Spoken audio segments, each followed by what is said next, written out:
In the fall of 2015, my mother passed away after a long battle with Alzheimer's.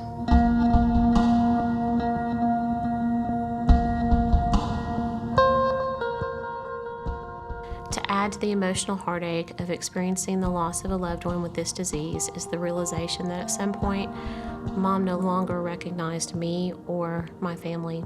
I also have 4 children that visited Mom with me, and they saw her struggle firsthand. They learned to understand that their grandmother had a disease that was making her forget, often repeat herself, and act differently than before. 2 of my 4 children spoke at their grandmother's memorial service. They had all written something to be shared at the service, and I was proud at how they handled everything so well. In all honesty, this was all new ground for us, trying to decipher how to handle our own grief and help the children with theirs. I wanted to go around my grief, but to get past grief, you have to go through it. I was invited to a grief group that was starting at the beginning of the year. I was hesitant at first. I knew I had to deal with my pain.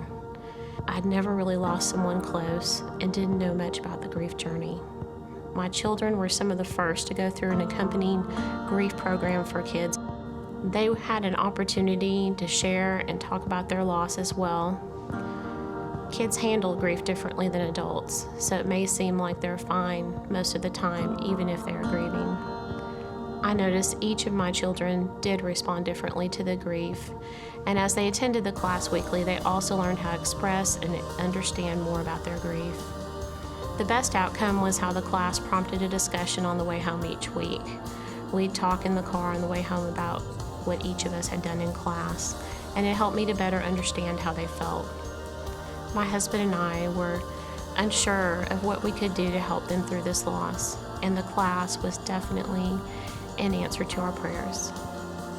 One of the best parts of the curriculum is that it's faith-based, so your journey is not just to heal, but it positively impacts your spiritual walk with God wherever you are.